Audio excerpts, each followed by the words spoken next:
Crónicas del Antropoceno, la época humana y sus consecuencias, narrada en tiempo real.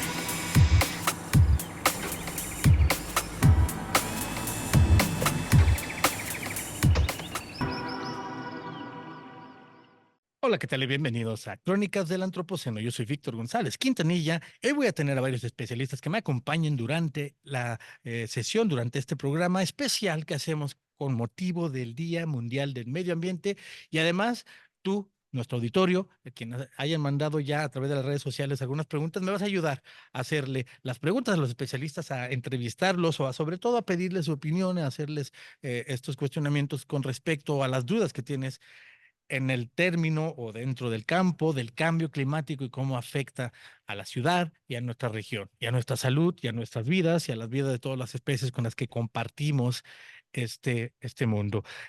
Porque, como sabes, hoy, miércoles 5 de junio, se celebra el Día Mundial del Medio Ambiente y voy a leer algunas de las cosas que describe la Organización de las Naciones Unidas con respecto a este día. El lema, para empezar, es nuestras tierras, nuestro futuro.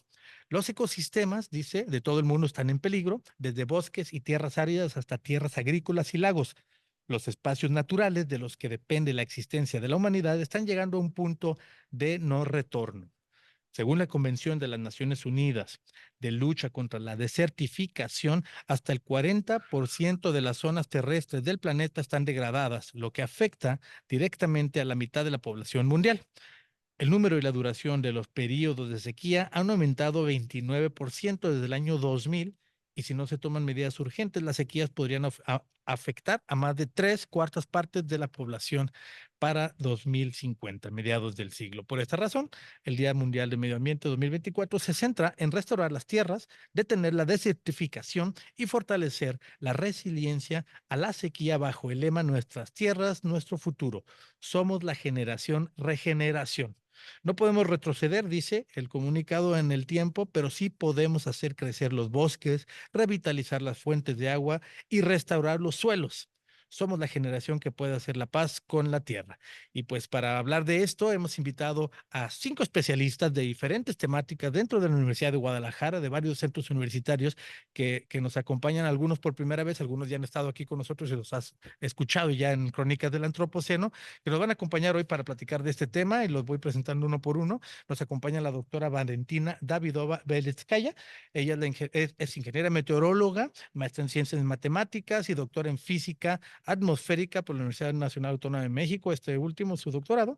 Es investigadora nacional por el CONACYT, profesora investigadora titular en el Instituto de Medio Ambiente y Comunidades Humanas del Centro Universitario, aquí en la Universidad de Guadalajara, del Centro Universitario de Ciencias Biológicas y Agropecuarias. Ha publicado más de 30 artículos, 13 capítulos del libro y coordinado la autoría en el desarrollo de varios libros, como La gestión climática en Jalisco, Salud ambiental en la zona metropolitana de Guadalajara, Imaginando futuros diferentes. Participa también en redes nacionales e internacionales en el tema de cambio climático, climatología aplicada, contaminación del aire, y es miembro del Asian Oceanic Geoscience Society y de la Red Nacional de Investigación de Cambio Climático. Líneas de investigación de la doctora Valentina Davidova son de generación, aplicación del conocimiento en ciencias de la salud y ambiente, evaluación y gestión de riesgos ambientales y vulnerabilidad de comunidades y cambio climático, cambio global. Opciones de futuro. Posee varios reconocimientos por la Confederación Nacional de Organizaciones Populares por la Labor Académica de Jalisco, la Federación Mexicana de Biólogos por Mérito Profesional y Climático y por la CONAGUA por Mérito Profesional y Desarrollo. Doctora Valentina Davidova, muchas gracias por acompañarnos. Bienvenida a Crónica del Antropoceno. Saludos a todos. Muchas gracias por la invitación, Víctor. Gracias. Continuando con el cartel de lujo que tenemos hoy para hablar del cambio climático y nuestro entorno, tenemos al doctor Luis Valdivia Ornelas, profesor investigador titular, adscrito al Departamento de Geografía y Ordenación Territorial del Centro Unitario de Ciencias Sociales y Humanidades de la Universidad de Guadalajara, especializado en temas de geología, hidrografía y geomorfología, siendo su línea de trabajo elaboración de fenómenos peligrosos en áreas urbanas y caracterización de procesos vertientes como deslizamientos. Ha publicado decenas de artículos en tanto a nivel nacional como internacional, participado además en congresos en el país y en el extranjero, coautor de varios libros y capítulos de libros en la especialidad, y es miembro fundador de la Sociedad Mexicana de Geomorfología. Ha sido y es asesor, especialista en diversos gobiernos municipales y del estado, y es también asesor internacionalmente de ONU Habitat, elaborando estudios técnicos. Ha recibido diversos premios y distinciones, entre ellos el Premio al Mérito Académico Enrique Díaz de León de la Universidad de Guadalajara, y su área de especialización son los riesgos ambientales y la resiliencia en áreas urbanas y geopatrimonio. Luis, muchas gracias por acompañarnos. Bienvenido al podcast. Sí, gracias, Víctor. Buenas tardes y gracias por la invitación.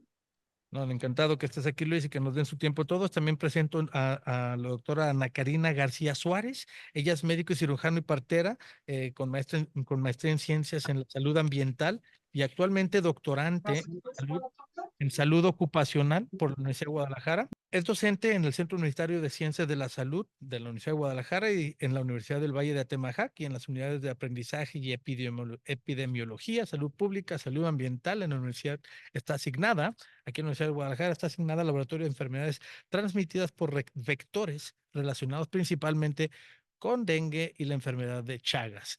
Colabora como colegiada titular en el Colegio Jalisciense de Salud Pública y en el Comité Promotor para la Maternidad Segura, el capítulo Jalisco, y ha participado en medios de comunicación, programas de radio y televisión como especialista temática, también en nuestro podcast, en factores y riesgos ambientales relacionados con enfermedades transmitidas por vectores, con decenas de publicaciones a nivel nacional en los temas relacionados con la especialidad. También ha participado en congresos, seminarios y eventos académicos especializados, tanto aquí como en muchos otros países. Ana Karina, muchas gracias por acompañarnos. Bienvenida al podcast. Muchas gracias, Víctor. Buenas tardes a todos.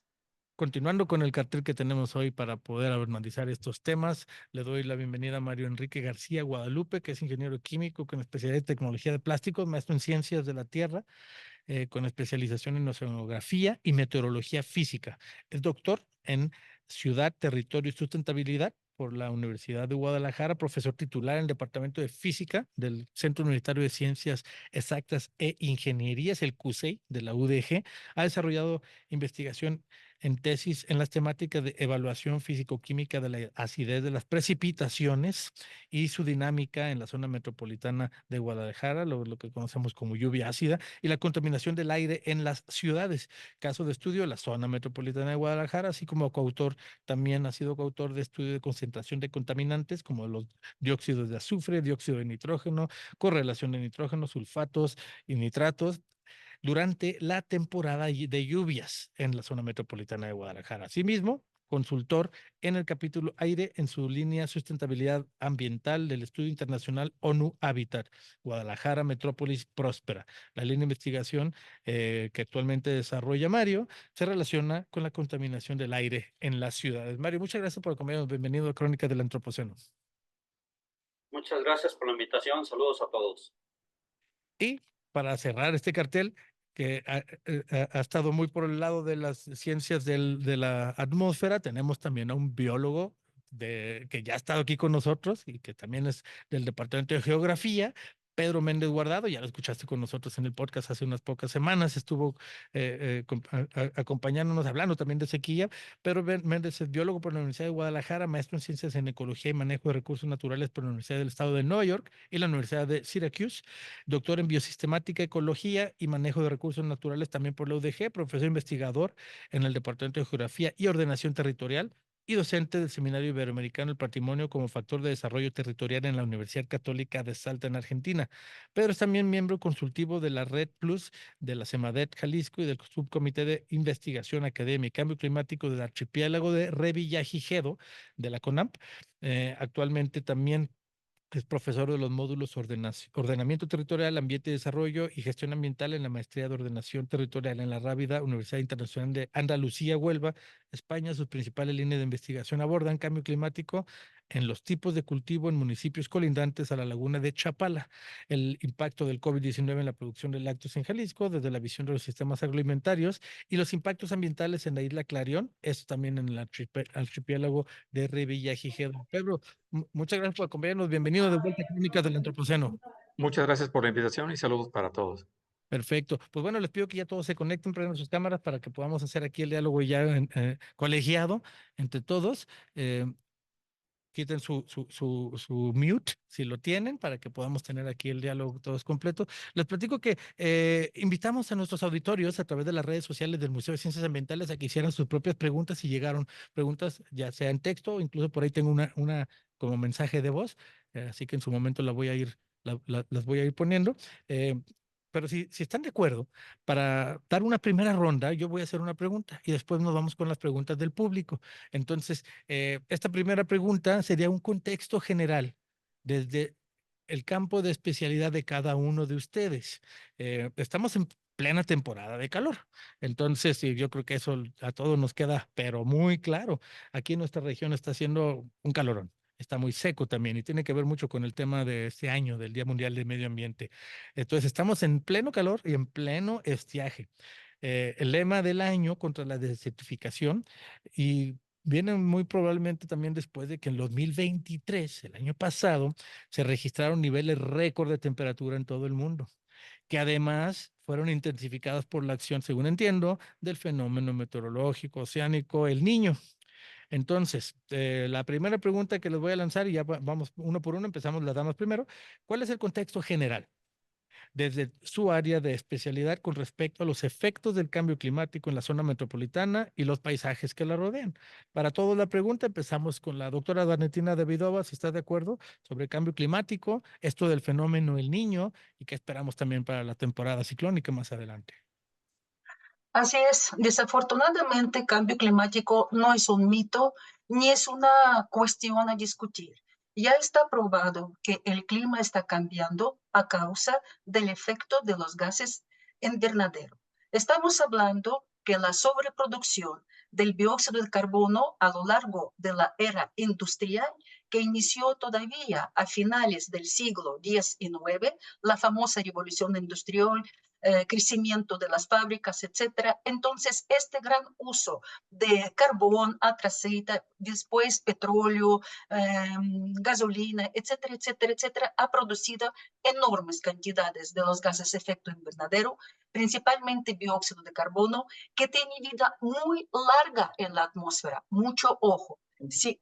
¿Qué significa esto? Significa que el dióxido de carbono tiene hasta 80 años de sobrevivir en la atmósfera. Si el día de hoy dejamos de emitir todos los países de cualquier manera durante los próximos 60, 80 años, continuamos con temperatura creciendo a causa de los gases ya acumulados. Por lo anterior, desde mi punto de vista, el problema de una gran ciudad se suma con el efecto de la isla del calor, presentando efectos todavía más graves, todavía más nocivos para la salud humana. ¿Qué es el efecto de la isla del calor?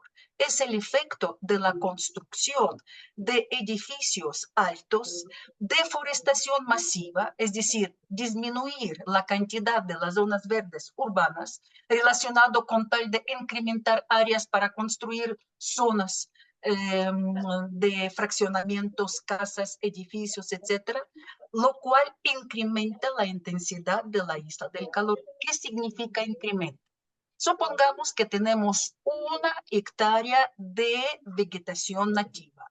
La quitan y sobre esta hectárea construyen un fraccionamiento con edificios de 5, 10, 15 pisos. En este caso, el área de calentamiento con superficie artificial ya no es solamente 1 hectárea, sino se multiplica por el área de los muros de todos los edificios construidos, lo cual se convierte a 4, 6, 8 veces mayor del área natural que fue utilizada para construir este área urbana. Y además, si tomar en cuenta la física de los materiales que se utilizan, que tienen la gran capacidad de absorber prácticamente el 100% de radiación solar, el calor que después emiten a lo largo de las horas nocturnas, este efecto y produce un brusco crecimiento de las temperaturas mínimas nocturnas, lo cual disminuye la capacidad de la ciudad ventilarse y ante altas temperaturas en la temporada de más altas temperaturas, como por ejemplo en Guadalajara, mayo y junio, tenemos este efecto de altísimas temperaturas que pueden ser hasta 6, 8 grados por arriba de lo que se registra, por ejemplo, en el bosque en la primavera o en fraccionamientos rurales tipo el Roble. Estamos hablando que desafortunadamente, y yo no voy a callar, la avaricia humana de muchos empresarios inmobiliarias, constructoras, etcétera, está acabando con la salud de la población de la zona metropolitana de Guadalajara.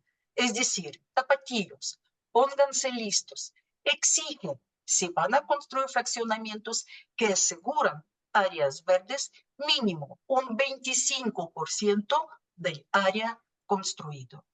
Estamos hablando de un efecto sumado, cambio climático, que cada vez es más grave. Por ejemplo, el periodo de mayo.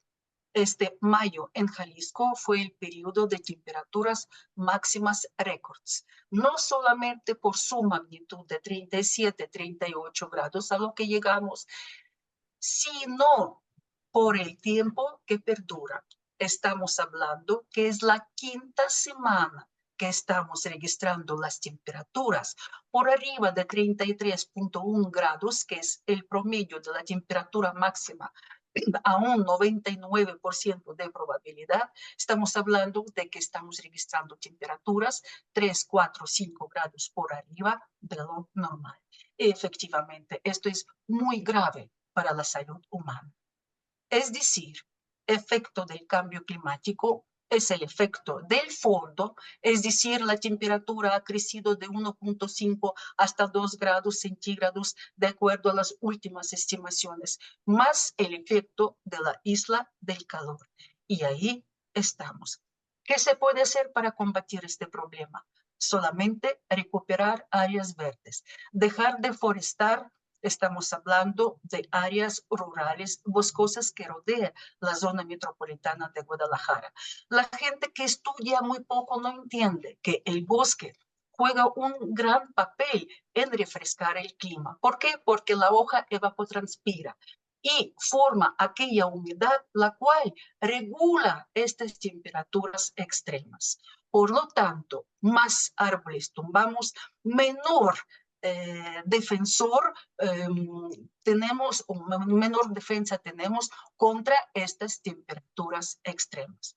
Por lo tanto, yo invito a la gente que escuche este programa a analizar la información y promover en sus vecindades, en sus escuelas, en sus colegios, es decir, a las comunidades que pertenecen, promover reforestación local, tal vez de sus parques, pero no simplemente plantar, sino consultar con los biólogos, buscar plantas nativas, las más adaptadas para el clima de la región, que tengan mayor probabilidad de recuperar su crecimiento y recuperar la zona en su desarrollo vegetativo.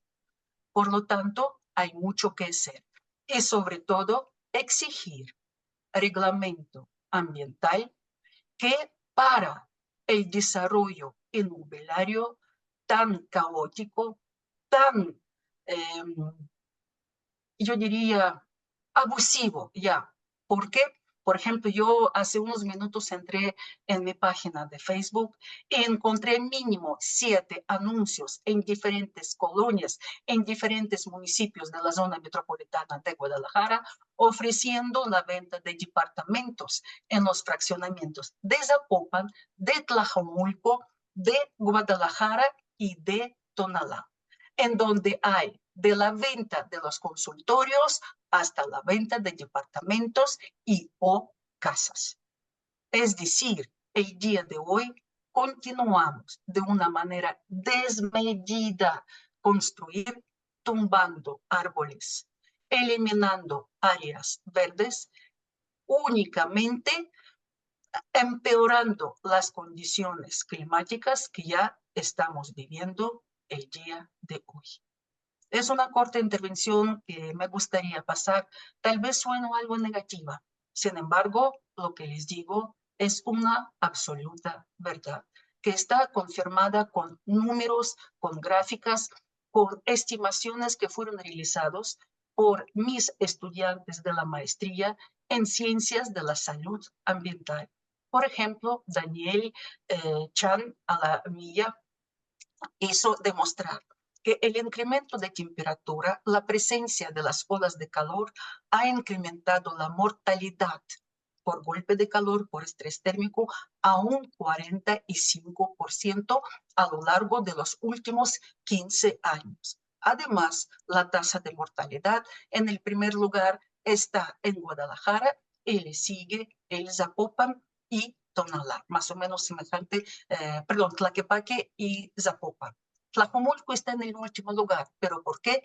Porque en Tlajomulco todavía se preservan grandes cantidades de áreas verdes y el impacto del calor de la isla urbana todavía no es tan significativo. Sin embargo, los municipios más construidos son los que presentan mayor impacto ante altas temperaturas, mostrando un crecer de mortalidad de un 45%. Números hablan por sí mismos. Sí, como dices, Valentina, malas noticias o puede sonar que es un ambiente sombrío, pero es la realidad que tenemos que comprender. Eh, el pensamiento y trabajo de los universitarios ayudan a comprender esta realidad y más hacia al final del programa vamos a hablar acerca de qué vamos a hacer al respecto, pero sobre esta realidad. Ana Karina García, del campo de la salud y el cambio climático, platícanos un poquito sobre cuál es tu perspectiva, el contexto general, porque según entiendo el número de personas que han perdido la vida derivado de las altas temperaturas ocasionadas por las diversas olas de calor que se han presentado en México ha crecido. Ya lo mencionaba la doctora Valentina, ahora platícanos un poquito más tú acerca de esto, porque tengo el dato, de acuerdo con el informe semanal de vigilancia epidemiológica elaborado por la Secretaría de Salud Federal, para la semana 21 que terminó el viernes pasado, se suman un total de 61 decesos ocasionados por el golpe de calor y deshidratación, lo cual significa un aumento de más de 1000% con respecto a la misma semana del año anterior. ¿Qué está pasando, Ana Karina? Platícanos un poquito. Sí, bueno, pues aunado a lo que comenta la doctora Valentina, es muy sombrío el panorama, ya que también desde la salud pública se deben considerar las condiciones socioeconómicas, ¿no? Y la fragilidad ecosistémica que tiene México y principalmente el estado de Jalisco, ¿no? Hay pobreza, hay desigualdades. Estas condiciones o estos determinantes sociales de una población, pues sí va a influir bastante en sus enfermedades relacionadas con los efectos del calor y bueno, el impacto puede ser desde la salud humana a nivel cardiovascular, las enfermedades transmitidas por vector. Bueno, si revisamos el boletín epidemiológico, el que tú mencionaste hace un momento, pues dengue a la semana 21 de este año suma ya 400 casos en una semana, en un acumulado de 7,169 en lo que va del año.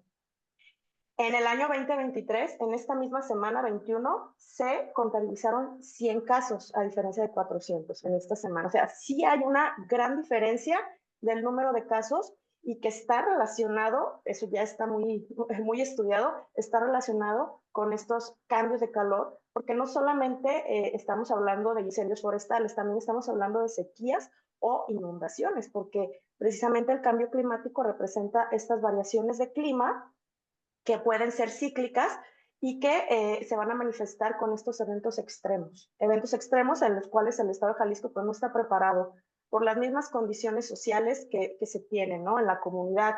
Y definitivamente, ¿cuáles son las implicaciones? Bueno, puede afectar en el trabajo de muchas personas que pues precisamente, ¿no? Sus actividades son al aire libre o en la agricultura. La exposición a la radiación, a las sequías, al hambre, esto va modificando pues, la producción y sobre todo existe un bajo rendimiento en cultivos. Fíjate, Víctor, que hay como una situación en la que no hay un factor ambiental que afecte solo a un organismo o a un órgano.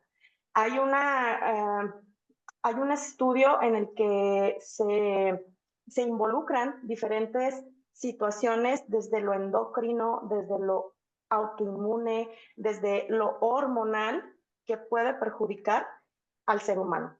Y estas condiciones, pues bueno, van a impactar definitivamente en las enfermedades no transmisibles y transmisibles, ¿no? Que es en el caso de también de algunas enfermedades como la rabia, la leptospira, que se relaciona, la rabia está relacionada con la sequía, la leptospira está relacionada con la contaminación del agua, que bueno, que aunado a esto, el cambio climático, pues es un gran factor estresor ambiental que va a impactar en la salud de los humanos. Y ese aumento que mencioné que de más de 1000% en el golpe de calor y también un aumento más de 300% en dengue, o sea, y eso que el año En dengue. y eso que el año pasado estuvo malo, o sea, también fue un año muy caluroso, pero este aumento es alarmante. Y ahora, como mencionas, y lo uso de pretexto para pasar al siguiente, no solo nosotros, también otros organismos tienen efecto, hay efectos sobre otros organismos por el cambio climático. Los vectores, los mosquitos, pues proliferan más, pero hay otras especies que pudieran también sufrir. Quiero pasarte ahora la palabra a ti, Pedro Méndez, biólogo y geógrafo, que ya habíamos platicado un poquito aquí en este podcast acerca de cómo el sector agroalimentario, particularmente el auge de los cultivos emergentes, estaban afectando la sequía o estaban aumentando la sequía en nuestra región, pero no solamente es victimario, también es víctima. Platícanos un poquito de esto, Pedro. El sector agroalimentario en la región occidente, en Jalisco, alrededor de Chapala, como víctima y victimario relacionado con la sequía y el calor. Perfecto. Sí, creo que las intervenciones tanto de la doctora Davidova como la doctora Karina nos hablan de todo esto, ¿no? La doctora Davidova nos planteó un panorama completito y muy cierto. Yo no lo diría tan pesimista, sino muy real. Y hablaba ella justamente de cómo el incremento en las zonas habitacionales está deforestando. Y a esto lo sumamos lo que tú estás comentando, Víctor. Estas áreas que se están deforestando en el entorno de la ciudad, el área metropolitana de Guadalajara, eran ocupadas antes tradicionalmente por agricultura. Y entonces tuvieron que eliminarse estas zonas de agricultura, que era la agricultura todavía no comercial, no era una agroindustria, sino era una agricultura que tradicionalmente era más bien para consumo humano, pero fueron deforestadas y ahora estas zonas de agricultura se trasladan a otras zonas donde también están deforestando. Entonces, no solamente como nos dice la doctora Davidova, se está incrementando las ondas de calor, porque pues bueno, ya no tenemos el bosque, ya no tenemos tampoco la vegetación, y ahora sumamos a esto precisamente la infraestructura, ¿no? Que nos está generando mucho más calor. Pero a esto, como dices, le sumamos que esta agricultura se está trasladando a otras zonas donde también está deforestando. Y una muy buena parte de lo que se tiene que ver con efectos de invernadero, los gases de efecto invernadero, vienen de la agroindustria y de la ganadería. Que estas empresas, estas agroindustrias están generando entonces que se incremente enormemente la cantidad de gases que nos están generando también problemáticas. Y con respecto también a lo de la cuestión de la biología, de biodiversidad y demás, cómo todo está cambiando. Ya nos comentaba la doctora García de cómo tenemos el incremento en dengue, pero pues también hay enfermedades que antes no eran de estas alturas, sino que eran de climas más tropicales y que pues precisamente con este cambio cada vez tenemos enfermedades que no eran frecuentes en nuestras zonas. Entonces sí, el cambio climático me parece que abarca muchas temáticas y por supuesto que están todas interrelacionadas como en este caso, ¿no? Así es que sí, es verdad.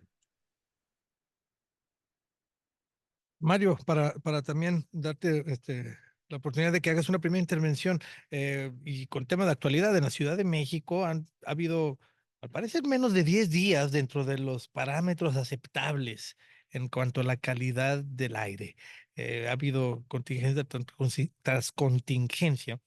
No tanto aquí en Guadalajara, pero en la Ciudad de México han tenido eso, menos de 10 días aceptables. ¿Qué tiene que ver el cambio climático con la contaminación? ¿Cómo afecta el aumento de la temperatura y los sistemas que están de bajo, alta presión con respecto a los contaminantes y a la calidad del aire en la zona metropolitana de Guadalajara? Sí, mira, en principio tenemos que decir que la contaminación atmosférica es toda materia o sustancia que se introduce al ambiente de tal suerte que afecta al medio ambiente, a los ecosistemas y por supuesto al ser humano. De ahí nosotros vamos a decir que es un problema ambiental que impacta por supuesto a la población y particularmente a los estratos más vulnerables. Entonces, esto tiene que ver con el crecimiento urbano, tiene que ver con el volumen del tráfico, con los complejos industriales, con las quemas agrícolas, con los incendios forestales y particularmente el tema de la deforestación, bastante importante también. Sumado a estas situaciones, tienen importancia las condiciones meteorológicas dominantes, que es la temperatura, el viento, humedad. Tiene implicación lo que es la inversión térmica, que se presenta como un fenómeno natural, pero en un lugar donde se emiten bastante contaminantes, pues va a generar acumulación, precisamente por ese proceso de inversión térmica. La geomorfología y el relieve, que está caracterizado en el área metropolitana de Guadalajara por un valle semicerrado, donde se atrapan los contaminantes y nos generan una atmósfera bastante estable. Y bueno, obviamente, como decía la doctora Valentina, la manera de hacer ciudad. Toda esa manera de hacer ciudad influye en la distribución de la contaminación. Cabe destacar que a nivel mundial se tienen reconocidos 5 contaminantes criterios, particularmente el que más se emite es el monóxido de carbono, seguido de los óxidos de nitrógeno, dióxido de azufre, y un contaminante secundario producto de esos primeros que mencioné, que es el ozono, donde particularmente va a depender de la temperatura para subir a niveles no satisfactorios. En este asunto, pues obviamente, todos estos contaminantes pues son partículas de tamaño diminuto, desde 10 micrómetros, 5 micrómetros y 2.5 micrómetros, que pueden entrar fácilmente al organismo y alterar la salud del ser humano, particularmente, como mencionaba, a niños menores de 5 años y a los estratos más vulnerables, ¿no? Los extremos de la población. También en este sentido podemos decir que las partículas menores a 10 micras y 2.5 micras son más importantes en el periodo de invierno, mientras que el ozono como contaminante secundario es más frecuente en el periodo de estiaje y calor. Llamamos donde ante la presencia de sistemas de alta presión, o como conocemos anticiclones, ¿no? Entonces toda esta situación va a hacer que de alguna manera se presenten niveles importantes, en este caso, de ozono, porque hay que recordar que la molécula de oxígeno es una molécula simple que se puede romper muy fácilmente. Esto propicia que los contaminantes primarios nos generen el contaminante ozono, donde un catalizador o acelerador de reacción es precisamente la radiación solar. Entonces, a mayor temperatura vamos a tener concentraciones de ozono más elevadas. Ahora, bueno, ya la zona metropolitana de Guadalajara ha tenido bastantes días fuera de norma, muy parecido a la Ciudad de México. Cabe recordar que son situaciones geográficas y orográficas muy diferentes, mientras que la zona metropolitana de Guadalajara está en promedio a 1,540 metros sobre el nivel del mar, pues la Ciudad de México está arriba de 2,000 metros sobre el nivel del mar. Lo que quiere decir con esto es que las condiciones son diferentes, pero vamos a tener incluso en Guadalajara niveles de ozono más elevados o de mayor importancia que en la Ciudad de México, precisamente por lo que mencionaba, por la influencia de la temperatura como catalizador, generador de los contaminantes primarios. Entonces, hay esas particularidades que van a hacer que obviamente estos extremos de temperatura que hemos observado, pues de alguna manera se traduzcan en mayores concentraciones de ozono, particularmente en las zonas más bajas, en los puntos más bajos de la ciudad, que nos vamos desde el centro hacia lo que es la franja centro-sur del área metropolitana de Guadalajara. Doctor Luis Valdivia, a propósito, te dejé al final de esta primera ronda para ir introduciendo también el tema que sigue de la sequía y del calor, que serán las muy esperadas, muy anticipadas, que ya queremos lluvias, pero luego también que traen las tradicionales inundaciones en Guadalajara. Entonces, en esta coyuntura entre el calor y la sequía y sus efectos, pero también las próximas lluvias y las inundaciones, platícanos un poquito del contexto general desde tu especialidad. Gracias, Víctor. Bueno, nosotros llevamos algunos años trabajando el tema de las inundaciones porque, en un principio, hace 20 años, consideramos que era un problema importante que se tenía que abordar desde el punto de vista técnico para poderlo entender, ¿no? Porque siempre se vinculaba el tema de las inundaciones a que llovía mucho, eso era la justificación de la autoridad de los años 80 y 90, es que llueve mucho, entonces por eso se inunda la ciudad, pero no era la única variable, sino hay otras variables que tienen que ver con las transformaciones hechas por el ser humano y lo que comenta la doctora, fundamentalmente tiene que ver con la manera de hacer la ciudad, ¿no? La manera de hacer la ciudad impacta en el cambio de uso del suelo y transforma radicalmente los procesos del ciclo del agua, los procesos geomorfológicos, los procesos hidrológicos, y estos cambios en los procesos del ciclo del agua, pues generan nuevos comportamientos que no están considerados por los técnicos y por lo tanto rebasa cualquier expectativa de intervención técnica. Entonces, en ese sentido, nosotros pensamos que ya había como una señal importante de emergencia en los años, pues de los 60 incluso, pero ya se disparó el tema al principio del 2000 y ahora estamos viendo que pues ya es un problema muy importante para la viabilidad incluso de la ciudad, para la seguridad de los habitantes, porque se han convertido en un problema muy serio, porque es un fenómeno ya recurrente, es un fenómeno continuo, no es un fenómeno excepcional, es un fenómeno que está creciendo en superficie a partir de los nuevos fraccionamientos, pero no nomás crece en superficie.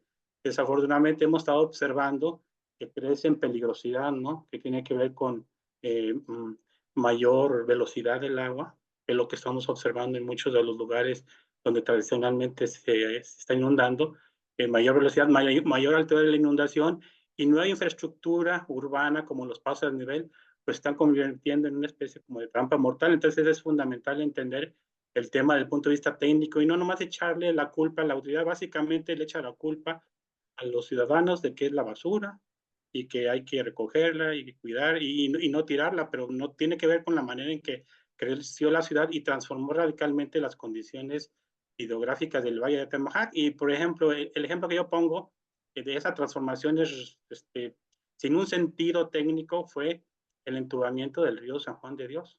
Se le metió el tubo, se redujeron sus márgenes y por lo tanto pues se comprometió la capacidad hidráulica de poder conducir el agua, no nomás de lluvia, el agua de desecho urbano. Y hubo la oportunidad de transformar esa política que inició a principios del siglo XX, pero la autoridad se casó con un paradigma, es decir, hay que sanear el agua entubándola, hay que sacarla lo más rápido posible y hay que quitar los elementos topográficos y hidrográficos que afectan el crecimiento urbano y por lo tanto hay que desaparecer la mayor parte de los cauces. Entonces, muchos cauces desaparecieron, se transformaron y entonces ante el crecimiento urbano y ahora la densificación, estamos observando que está incrementándose la peligrosidad. Entonces, aparte de que el cambio del suelo afecta las condiciones del clima y ayuda a incrementar el cambio climático,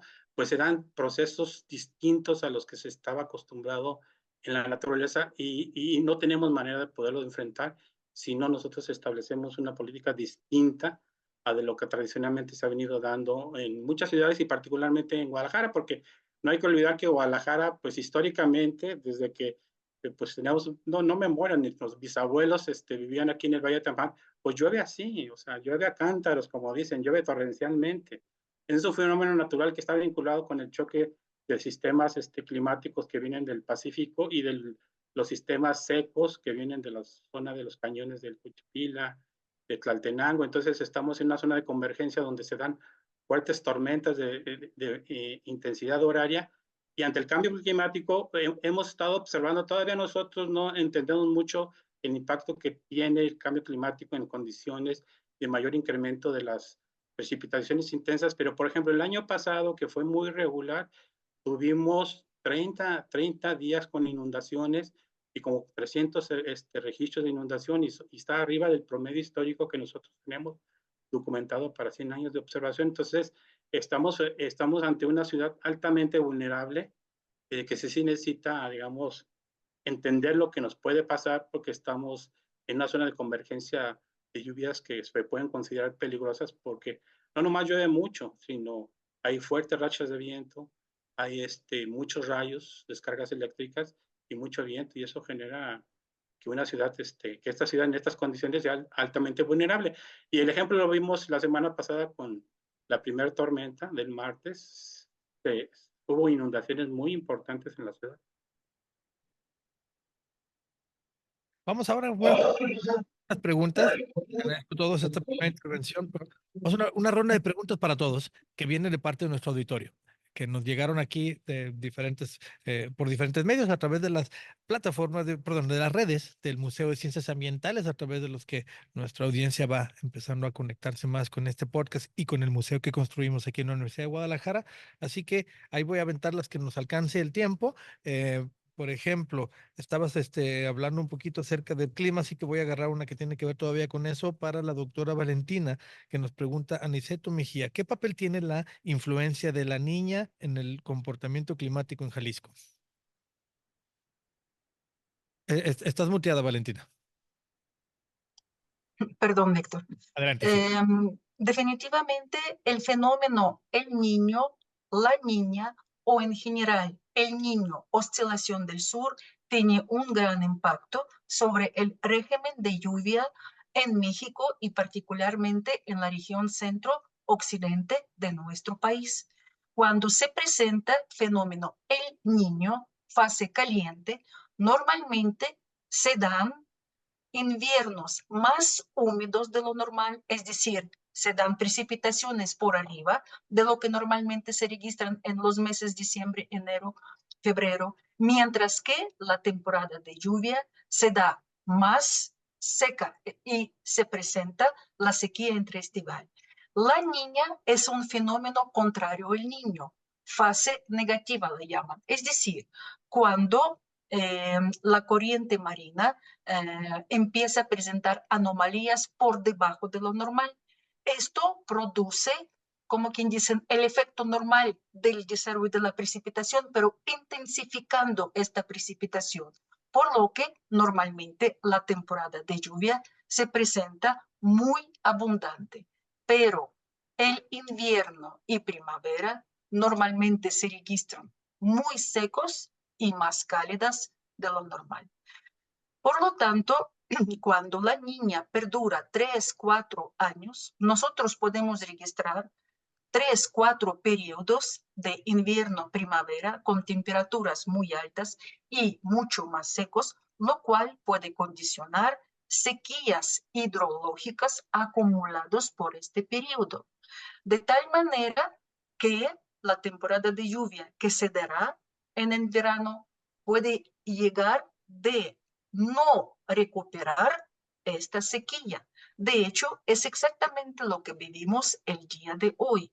La sequía por el fenómeno La Niña se arrancó a finales del año 2019, principio del año 2020. Empezamos a registrar sequía del año 2020, 21, 22 y todavía en el año 23 se termina La Niña y anuncian llegado de El Niño. Entonces la Universidad de Guadalajara, una servidora, hizo una llamada de atención a los a las autoridades de nuestro estado, por ejemplo, llamándole. Si nosotros ya tenemos la sequía y viene El Niño, quiere decir que vamos a tener un escaso temporal de lluvia del año 2023, también altas temperaturas, por lo tanto, la sequía puede agravarse.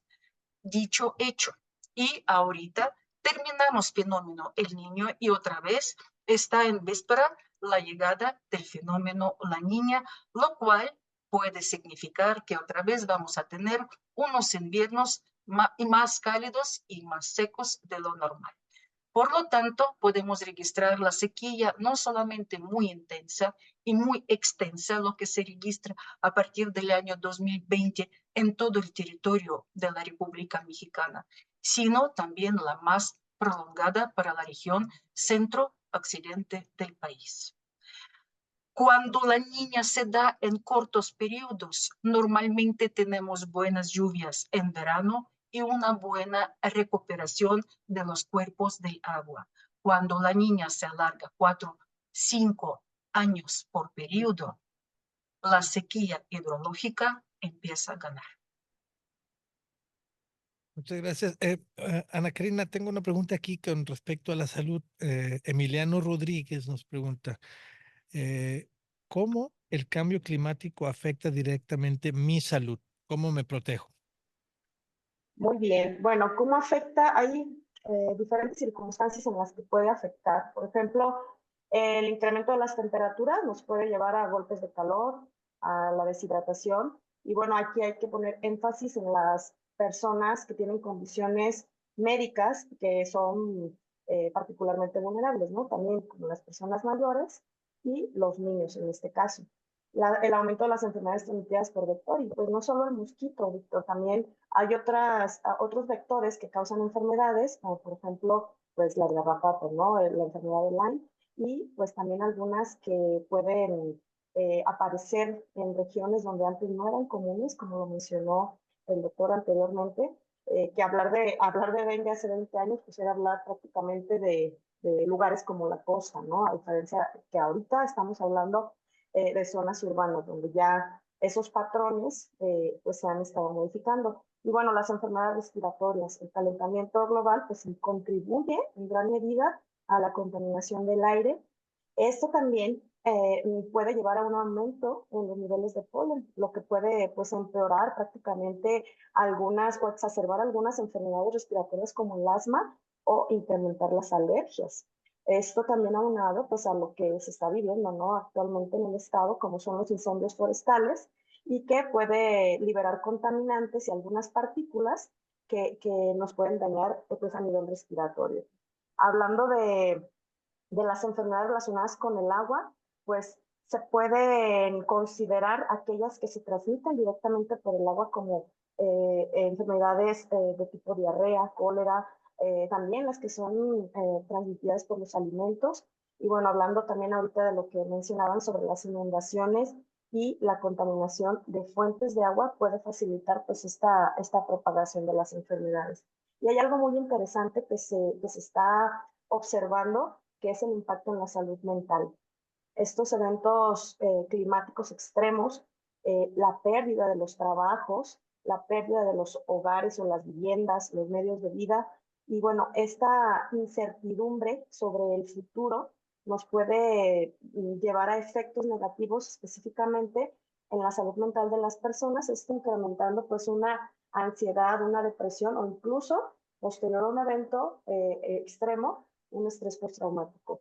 Hay un término que se conoce como la ansiedad ambiental o estrés ambiental, que hay que hacer mucha observación sobre esos fenómenos, ¿no? Sobre todo en algunos lugares específicos, como en el norte del país, o en lugares que pueden tener como estos eventos extremos pues más visibles.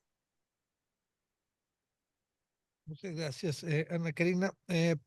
Pedro, tengo aquí una pregunta para ti. Nos pregunta Araceli Vargas, ¿qué cultivos son los más sensibles al aumento de la temperatura y qué se puede hacer para aumentar su resiliencia o adaptación? Sí, algo de esto ya comentaba la doctora Davidova cuando hablaba con respecto a la reforestación, que sería el mismo caso también para los cultivos. O sea, los cultivos tenemos que saber cuáles son los más adaptados para cada una de las zonas en donde vivimos o donde se están produciendo. En este caso, sí ya hay algunos cultivos que están siendo evaluados y que están siendo mejorados para resistir algunas de las precipitaciones y sobre todo lo de la sequía. Sí, porque también esta temporada donde deja de llover, pues bueno, los cultivos tienen que ser mucho más resilientes para esto. Entonces, lo que no está bien es de lo que estamos haciendo aquí en Jalisco, es empezar a cultivar especies que no son las más propicias para estas zonas. Tenemos el aguacate, el agave y las famosas berries que se les llaman, ¿no? En el caso de las frambuesas, estas son especies que no están adaptadas principalmente para algunas de las zonas o que están deforestando, que están quitando las zonas, las especies que eran las propicias para estos lugares. Entonces, lo mejor que se puede hacer es cultivar las especies que corresponden a cada una de las regiones. En este caso, para Jalisco, pues teníamos el maíz, ¿no? Que era el que se dedicaba a la mayor parte por ejemplo, el municipio de Zapopan, y que ahora lo tenemos ya casi desaparecido. Lo mismo que el frijol ya casi no lo tenemos. Entonces, hay especies que sí son mucho más resilientes y que pueden seguirse cultivando y que además son las que nos están dando el alimento, son las que comemos, las que consumimos. En tanto el aguacate como la frambuesa, nosotros no las estamos consumiendo porque las estamos exportando. Y si de por sí tenemos un déficit de agua por la sequía que hemos tenido ya por varios años, tenemos escasez de agua, y esta agua la estamos utilizando en la agricultura, que recordemos que alrededor del 75% del agua que se está utilizando se utiliza para las cuestiones agropecuarias. Entonces, esta agua les estamos exportando con estos productos que se van, como es la frambuesa, la zarzamora o el aguacate, y a eso se le llama el agua virtual. Entonces, estamos dejando de producir lo que consumimos nosotros para exportar el agua. Agua que nos hace falta para la alimentación o para producir elementos que nosotros requerimos. Retomando otra vez, entonces sí tenemos algunos cultivos que son mucho más resilientes y son los que tenemos tradicionalmente en las zonas que se cultivaba normalmente en Jalisco, digamos, ¿no? Sí, hubo ahí el cambio porque fue lo que el mercado pide. Vamos a pasar una pregunta a Mario. Se vale soñar, así que vamos a dejar pasar vamos a hacerte esta pregunta porque yo creo que ya es una más por el lado de la esperanza, más por el lado de qué hacer al respecto, más por el lado de poner la mira alta incluso. Nos pregunta Héctor Gutiérrez, ¿se puede alcanzar una neutralidad de carbono en las ciudades? Híjole, muy bien. Sí, mira, nosotros sabemos que la deforestación va a generar un aumento de la temperatura en algún lugar. Esa situación va a propiciar que la vegetación se modifique de alguna manera o algún cultivo desaparezca porque ya no se adaptó a a esas nuevas condiciones. Lo que pasa en Jalisco y en muchas ciudades, en muchos estados de México, es que la deforestación indiscriminada, por en este caso los famosos ejidos y los talamontes, van destruyendo toda esa vegetación y nos van generando condiciones donde vamos destruyendo la vegetación endémica del lugar y en condiciones desproporcionadas. De tal manera que un incentivo para nosotros sería propiciar desde las políticas públicas la generación de bonos de carbono, precisamente, que es cómo cuidar nosotros esa vegetación de tal manera que podamos recuperarla en un cierto periodo de tiempo. Obviamente la vegetación se niega a morir, es resiliente y es capaz de recuperarse en algún momento. Es decir, la naturaleza es de alguna manera cíclica. Por tanto, bajo esas condiciones de nuevas políticas que incentiven el cuidado del medio ambiente, puede de alguna manera amortiguar que se mantenga toda esa recuperación de la vegetación mediante esa facilidad de cuidar nuestro medio. De lo contrario, la naturaleza no va a ser posible que se recupere con la misma velocidad, con la misma naturalidad a la que normalmente se ha sometido. Entonces, recuperar esto pues requiere de políticas públicas aplicables que sean no de papel, sino que se lleven a la práctica. De lo contrario, no vamos a poder recuperarlo. Esa es mi opinión muy particular. En el mismo sentido de pensando cómo podríamos hacerlo mejor, una pregunta para Luis Valdivia. ¿Qué ciudades, también de Héctor Gutiérrez, qué ciudades han dado solución a los problemas de inundaciones que tuvieron y cómo lo lograron? Estás muteado, Luis. Perdón, hay unos ejemplos que tenemos en Corea donde se recuperaron los cauces, ¿no? O sea, necesariamente va a llegar un momento en que aquí en Guadalajara se va a tener que recuperar el cauce de San Juan de Dios por todo lo que implica, por todas las implicaciones que tiene.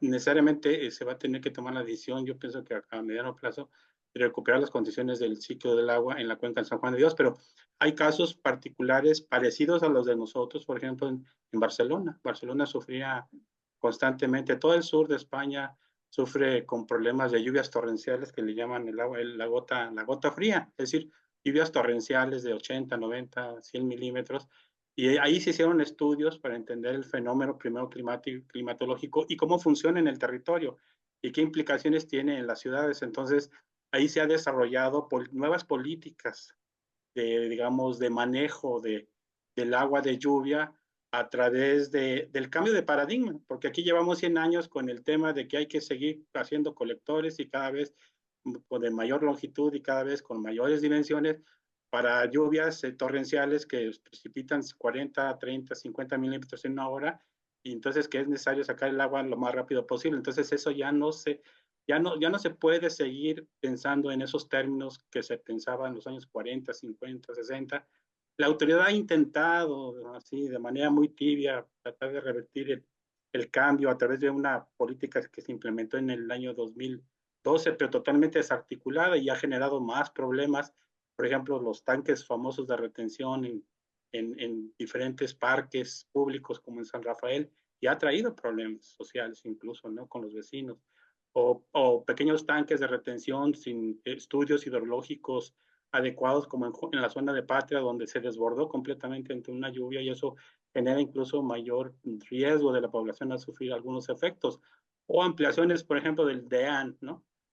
Al pie del Cerro del Cuatro, pero se sigue urbanizando en la parte alta, entonces no sirve, digamos, crear nueva infraestructura cada vez de mayor capacidad.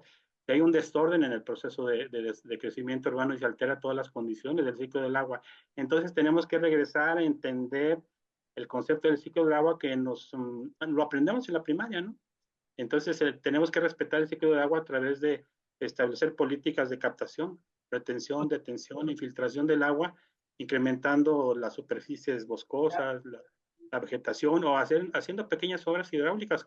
Y todas esas acciones se llaman sistemas urbanos de drenaje sostenible, que ya se están aplicando, digamos, en toda la parte de Cataluña y el sur de España, y ha ayudado a ir disminuyendo una fracción de la escorrentía para que pueda servir para establecer equilibrios ambientales, incrementando la vegetación, aumentando la evapotranspiración, aumentando la intercepción, aumentando el encharcamiento, aumentando la infiltración, la percolación, y eso en Guadalajara y en el Valle de Temajac y Tezistán y una parte de Toluquilla es muy importante, porque sabemos desde hace 200 años que Guadalajara tiene un subsuelo muy frágil, pero a su vez con una alta capacidad de absorber el agua, y eso nos permite alimentar los mantos acuíferos. Entonces tenemos que recuperar la información que ya existía en Guadalajara para poder restituir el ciclo del agua y mejorar las condiciones ambientales y disminuir los valores de escorrentía, porque pues no hay colector, no hay tubo, no hay canal, no hay boca de tormenta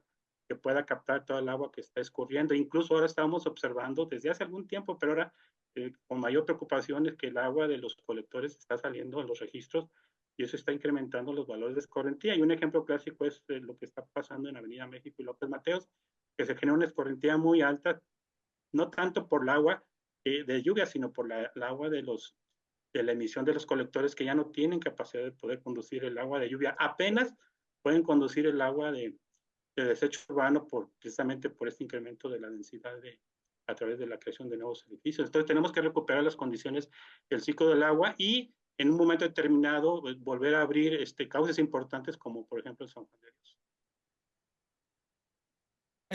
Esta pregunta va para quien quiera tomarla. Nos llegó por mensaje de voz, así que la pongo para que lo escuchen todos. Mi nombre es Isabel Montenegro y tengo una pregunta. ¿Cuáles son las políticas públicas que considera sumarían para combatir el cambio climático? Muchas gracias, saludos. Adelante, ¿quién quiere tomarla? ¿Cuáles son las políticas públicas que ayudarían? Supongo que podríamos aumentarle con políticas públicas que no existen, o sea, que deberíamos de implementar, o que no se están cumpliendo a pesar de que se hayan ya propuesto. Bueno, perdón, Luis, adelante, perdón, Luis. No, perdón, rápidamente, yo pienso que se tiene que mejorar los estudios que están en el marco del estudio de las cuencas hidrológicas. Tenemos que recuperar el concepto de cuenca hidrológica, que es fundamental, porque ahí se dan todos los procesos naturales y los antroponaturales. Es donde se observa perfectamente los desequilibrios que se están generando debido al proceso de urbanización, al proceso de cambio de uso del suelo. Entonces yo pienso que algo fundamental es entender que el agua se comporta de manera particular en lo que se llama las cuencas hidrográficas. Entonces tiene que haber toda una política de intervención para recuperar las condiciones ambientales en las cuencas hidrográficas. Excelente. ¿Alguien más Sí. quiere tomar esa de políticas públicas desde Sí. su campo? Ajá. Exacto, y también un poco con lo que comentaba el maestro Valdivia, ¿no? Con estas políticas también dentro de las zonas urbanas, pues bueno, habría que diferenciar lo que son las zonas, las aguas grises, las aguas negras, las aguas que ya están contaminadas de las aguas de la precipitación, las aguas de lluvia. Y aquí las estamos mezclando. De por sí tenemos escasez, pero esa agua que es, digamos, de alguna forma limpia, la estamos ensuciando y la estamos llevando directamente a la barranca, en el caso del Santiago, donde se está mezclando con el agua sucia. Creo que deberíamos de tener una política donde podamos tener separación de las aguas de lluvia y de las aguas de drenaje, ¿no? Eso por una instancia, como comentaba el maestro Valdivia, simplemente hacer el análisis de cuenca, que eso sería lo mejor, porque en el análisis de cuenca no solamente la cuestión del agua, sino la cuestión de la vegetación, la cuestión completamente de los ecosistemas, que esto nos colaboraría bastante, ¿no?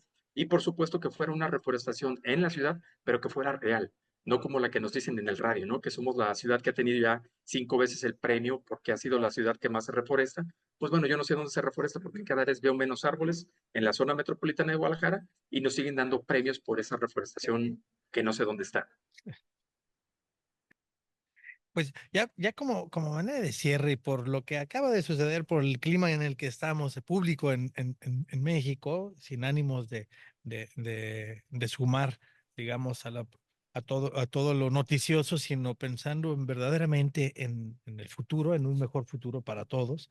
Nuestras tierras, nuestro futuro es el eslogan de este año. A mí me gustaría pedirles como una última intervención que me ayuden a entender qué tanto México como nación ante el cambio climático como reto compartido de toda la humanidad, ¿qué estamos haciendo? ¿Estamos haciendo lo suficiente? ¿Estamos cumpliendo lo acordado? ¿Estamos poniendo de nuestra parte?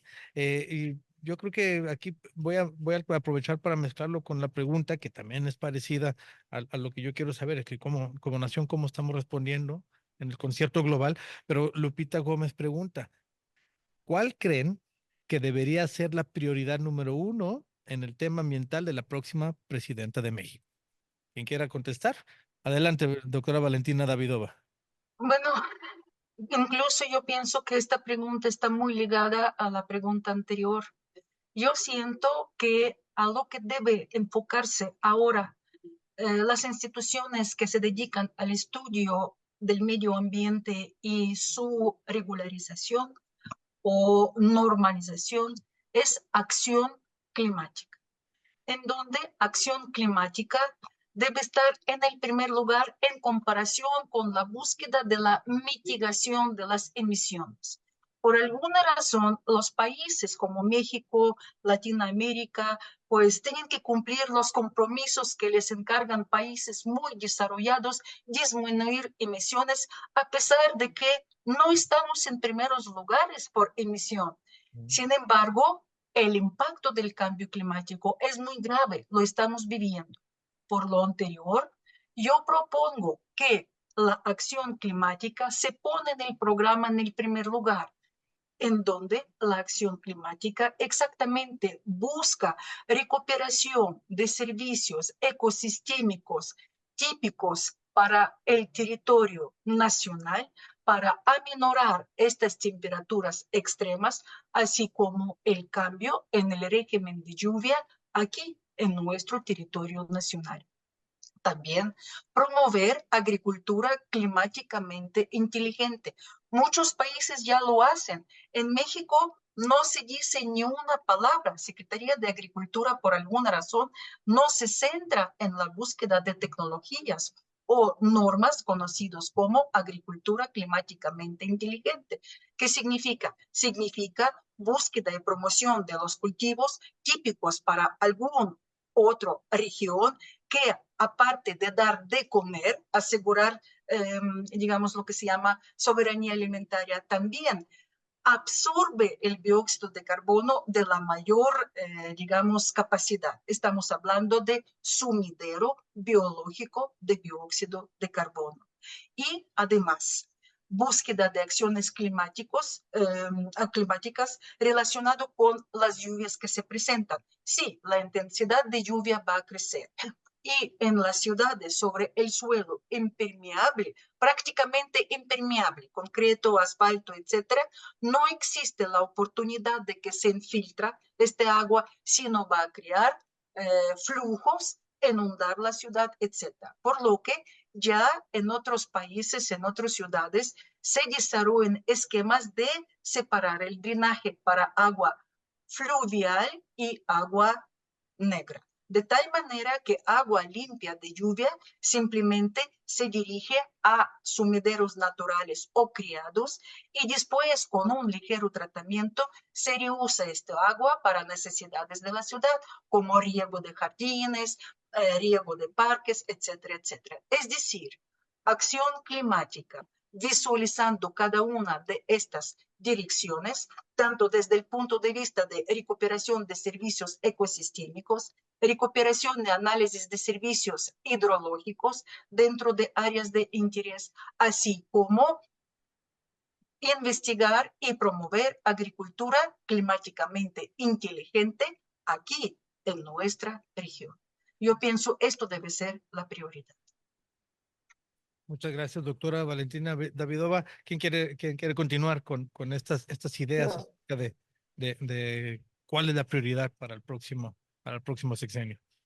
Yo creo que, si me permites, Víctor, comentar sobre lo que comenta la doctora Valentina. La generación de información permite el diseño de políticas públicas y hay mucha información. Aunado a eso, también se debe considerar elementos importantes y básicos como son la educación y la sensibilización. Promover la educación ambiental y la sensibilización pública ante el cambio climático y los impactos que hay. Fomentar la participación ciudadana desde, por ejemplo, alguna asociación civil, algún colegio, en la búsqueda de soluciones. Esto, pues, implicando aumentar la conciencia sobre la importancia de la acción climática que se acaba de mencionar y algunos elementos muy particulares, ¿no? Como, por ejemplo, desde lo que yo he observado en la salud pública, la necesidad de cambios de estilos de vida y en el patrón de consumo. Es fundamental también que los gobiernos, empresas, sociedades civiles y los propios ciudadanos pues trabajen de manera pues colaborativa y coordinada para enfrentar este desafío, ¿no? Que prácticamente nos puede permitir construir un futuro más sostenible y resiliente para todos. Y bueno, hay muchísimos marcos teóricos como los Objetivos del Desarrollo Sostenible, las convenciones, los acuerdos, y que incluso hasta los PRONACES, ¿no? que están motivando a que las investigaciones se hagan desde esta perspectiva. Y específicamente en lo que menciona la doctora Valentina sobre la agricultura, agroecología, agricultura familiar, estoy trabajando en un proyecto específicamente sobre política pública de la agricultura familiar, que lo voy a mencionar porque lo tengo que mencionar. Cada año se lanza la iniciativa de ley, pero no se voltea a ver. O sea, no hay como esta importancia. Entonces, yo creo, año con año, y me he ido en una búsqueda histórica de cómo las iniciativas de ley sobre agricultura familiar, agroecología, agricultura desde la acción climática, no se les voltea a ver. Hay muchísimos intereses económicos de por medio y hay que hacer un llamado a la acción de hacer política pública consciente, sensible, sobre todo con la información que se ha generado. Yo creo que ya no es tan importante publicar sobre esto, sino motivar e influir en estos cambios políticos, pero realmente que tengan una trascendencia. Víctor, si me permites. Adelante, por favor, Pedro. Sí, justo con esto, ¿no? Y como lo de la agricultura, si nosotros hacemos un escaneo para ver cuáles son los periódicos que están representando sobre agricultura en Jalisco, va a aparecer en mucho que lo que se está mencionando es que Jalisco es el estado agroproductor, el que le da de comer a México. Pero retomamos otra vez, ¿qué le está dando de comer a México? Pues nada, porque el alimento que se está generando, que se está promoviendo desde las instituciones gubernamentales, no es la agricultura que consumimos nosotros, no es esa agricultura que ya se ha mencionado por aquí, que es la que es muchísimo más resiliente y la que genera menos problemática, sino que es la agricultura que le da divisas y la que viste, Sí. pero nada más, no es otra cosa. Entonces tendríamos que retomar justamente la agricultura, que es la agroecología, todas esas cuestiones que ya están súper estudiadas, pero que simplemente no representan el ingreso económico que se tiene con una agroindustria de monocultivo, que son las que están destruyendo los ecosistemas en Jalisco, en México, y que son los que más generan esos gases de efecto invernadero y que están afectando a toda la comunidad. De hecho, los grandes países, que ya lo comentaba también la doctora García y la doctora Davidova, los países que son los súper desarrollados son los que están generando esta contaminación y son los que están diciendo que debemos entonces de dejar de contaminar los demás. Pero pues bueno, nosotros estamos recibiendo ese embate de los cambios que ellos están generando. Nosotros no estamos produciendo en la misma escala la problemática de ellos. Así es que eso es la primerita política que yo también considero que se debe hacer, retomar lo que somos en México, qué es lo que tenemos en México y actuar sobre eso en congruencia, no lo que nos marquen que debemos de hacer. ¿Sí? Por ahí sería. Y nomás, Víctor, antes de que nos despidamos, si me permitieras hacer un comercial sobre una reforestación Claro, por justamente. supuesto, adelante. Pero, ¿de una vez la puedo hacer? Ah, ¿Sí? ok. No, si quieres la dejamos al final para que cerremos este punto. Perfecto. Muy amable, gracias. Sí. Para cerrar el punto acerca de las políticas públicas, que fue la pregunta anterior, pero yo puse como colofón esta pregunta de parte de Lupita Gómez que nos llegó, que cuál debería ser, en su opinión y desde su campo de expertise, la prioridad número uno en tema ambiental de la próxima presidenta de México. ¿Quién me falta pues, de dar su opinión al respecto? No sé si quieras tomar tú la palabra, Omar. Digo, perdón, Mario García, prioridad número uno en Sí, términos de sí, contaminación. Sí. sí, sumado a lo que mencionaron los demás especialistas tan oportunamente, es en cuanto a los contaminantes atmosféricos, no solamente en el estado de Jalisco, sino a nivel federal, pues es trabajar sobre los inventarios de emisiones que la entidad o los tomadores de decisión lo utilizan como una herramienta de prevención de la contaminación y con ello, pues tratar de implementar un plan integral de reducción de emisiones. Esto pues no ha ocurrido a pesar de los esfuerzos que se han hecho sobre estos inventarios, ya que la contaminación tomando como base 2005 al último inventario, pues la contaminación las emisiones a la atmósfera se ha ido a más de un 300%. Entonces, esto quiere decir que los inventarios de emisiones pues han hecho, pero un plan de reducción para ello pues no se ha llevado a cabo. Entonces, en este sentido, pues la política pública debe de estar encaminada precisamente a que esa plan de reducción de emisiones pues tenga que ver desde mi punto de vista, con una renovación vehicular, nuevos métodos de purificación de las empresas y en general sobre un cambio tecnológico. Esto tiene que ver, no hay de otra, es sobre una innovación de nuevas tecnologías que de alguna manera haya incentivos también para que sean accesibles para el ciudadano. Esto pues sumado a otras acciones que podrían ir encaminadas hacia la modernización de las redes automáticas de monitoreo como una oportunidad para prevenir y mitigar la contaminación atmosférica en las ciudades y en consecuencia pues los efectos que esto conlleva, ¿no? Del cambio climático. Entonces todo tiene que ir hacia esas emisiones a la atmósfera tan sobreestimadas, ¿no? Que bueno, desde mi punto de vista no hay un control, sino simplemente es seguir contaminando a niveles insospechados la atmósfera en la que vivimos, ¿no? Y el aire que respiramos. Excelente. Muchas gracias, Mario García. Bueno, ya todos opinaron acerca de esta última para cerrar. ¿Cuál debería ser la prioridad número uno? Luis, tú mencionaste acerca de una política pública, así que no sé si todavía quieras hacer un comentario más con respecto a cuál sería la prioridad que tú sugieres que debe de tener esta próxima presidencia.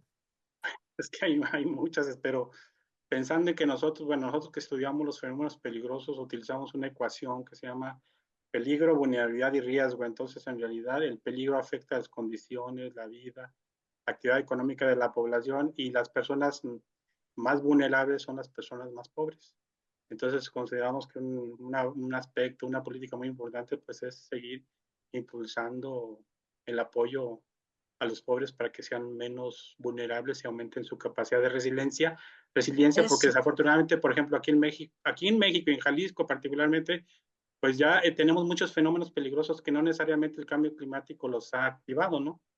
Entonces, las tormentas intensas, los deslizamientos, los aludes, las grietas, los tornados, y entonces somos un estado por las condiciones geológico, geomorfológicas, topográficas, históricas, de uso del suelo y de asentamientos humanos, pues somos una sociedad altamente vulnerable que nos hemos visto afectado a lo largo de muchos años, y la gente que paga más pues es la gente pobre. Entonces se necesita una política pública directamente para que mejore sus condiciones económicas, culturales, de educación, de acceso a los derechos, ¿no?, que tienen todos. Excelente. Te agradezco mucho, Luis. Les agradezco mucho a todos su participación aquí. Ahora sí, Pedro, platícanos un poquito acerca de eso, porque ya hablamos de la sequía, de la inundación, también otro tema que no tocamos a lo mejor son los incendios. ¿Vas a hablar de reforestación? Exacto, es que precisamente son como medidas que podemos hacer para compensar, ¿no? ¿Me permites compartirles algo? Ahorita muy de rápido, un póster. Sí, cómo no, déjame que Bien, le activo. a ver si Ahí está. ya se puede ver. Ya lo podemos ver, ¿Sí? sí. Ah, perfecto. Pues bueno, es simplemente justamente el día de hoy, el Día del Medio Ambiente, que estamos haciendo esta actividad desde el Departamento de Geografía y Ordenación Territorial, la Dirección de Estudios Históricos y Humanos y, por supuesto, en el Centro Universitario de Ciencias Sociales y Humanidades, que estamos llevando a cabo el Día del Medio Ambiente, pero estamos llevando a cabo una reforestación que justo de lo que se hablaba, no son con especies nativas o especies locales. La reforestación la estamos haciendo en un parque que se está generando aquí, que se llama Parque Laboratorio Cañada Enrique Estrada Faudón, precisamente en honor del gran maestro, el doctor Enrique Estrada Faudón. Entonces, en honor a él se crea este parque de 5 hectáreas y estamos reforestando solamente con plantas nativas. ¿Cuál es el sentido? De que precisamente tengamos mucho menos problemáticas para poderles dar agua, ni mucho menos tienen mucho menos necesidad de que las estemos cuidando, pero además también con el sentido de que queremos que regrese la fauna local. Entonces, estamos tratando de complementar justamente esto para que tengamos un ambiente mucho más propicio para todo, ¿no? Esto creo que se está llevando a cabo de muy buena manera en el centro universitario y entonces, pues bueno, invitados todos para cuando guste, porque vamos a tener varias campañas de reforestación para que nos puedan acompañar. Sí, y muchas gracias por la oportunidad, Víctor. Sí, no, excelente. Pues a mí no me queda más que darles la gracia a todos ustedes. Yo creo que una prioridad del nuevo gobierno y de todos los gobiernos debería de ser escuchar a los especialistas y aprovechar el trabajo y el pensamiento de los universitarios, no solo de la Universidad de Guadalajara, sino de toda la comunidad pensante de México que están haciendo esto, tratando de comprender los fenómenos y de buscar cuál sería la manera de enfrentarlos, de reducirlos, de tomar acción. En este caso, específicamente con respecto al cambio climático, la sequía, la desertificación, con motivo del Día Mundial del Medio Ambiente, el eslogan Nuestras tierras, nuestro futuro. Muchas gracias por acompañarnos hoy aquí en Crónicas del Antropoceno, la doctora Valentina Davidova, al doctor Pedro Méndez, la doctora Ana Karina García, el doctor Luis Valdivia, el doctor Mario Enrique García. Muchas gracias por haber estado con nosotros, por compartirnos su tiempo, por platicarnos un poquito de sus ideas y de su trabajo. Por ahí vamos a poner algunas, si tienen algo que quieran compartir en cuanto a referencias para nuestro auditorio. Por ejemplo, voy a poner, Luis, que se presentó el mapa de georriesgos Jalisco, plataforma de inundaciones, hace unos pocos días. Voy a ponerlo ahí para que conozcan ese trabajo específico, puntual que se hace en la Universidad de Guadalajara sobre los puntos de inundación que hay, para que sepan cómo también pueden aprovechar esa información. Lo ponemos en la descripción del episodio, en donde hayas encontrado tu podcast, ya sea en las plataformas de podcast o en YouTube. Ahí vamos a poner las ligas sobre esta información y sobre la que ustedes quieran compartir también para nuestro auditorio. Entonces, pues bueno, con motivo del Día Mundial del Medio Ambiente, este episodio especial de Crónica del Antropoceno con muchos especialistas, se alargó un poquito más, pero estuvo muy interesante toda la plática con todos ustedes. Les agradezco mucho haber estado con nosotros y sobre todo les agradezco a ustedes, los que nos escuchan y que nos ven a través de las plataformas de podcast, a través de YouTube. Recuerde que pueden encontrarnos también y entrar en contacto con nosotros a través de las redes sociales del Museo de Ciencias Ambientales. Pueden, también se vale por ahí hacernos quejas, sugerencias, comentarios y pedirnos también que desarrollemos algún tema. Gracias a todos los que nos mandaron preguntas, ya sea en texto o a través de el mensaje de voz, que también nos llegó una y la pudimos meter por aquí.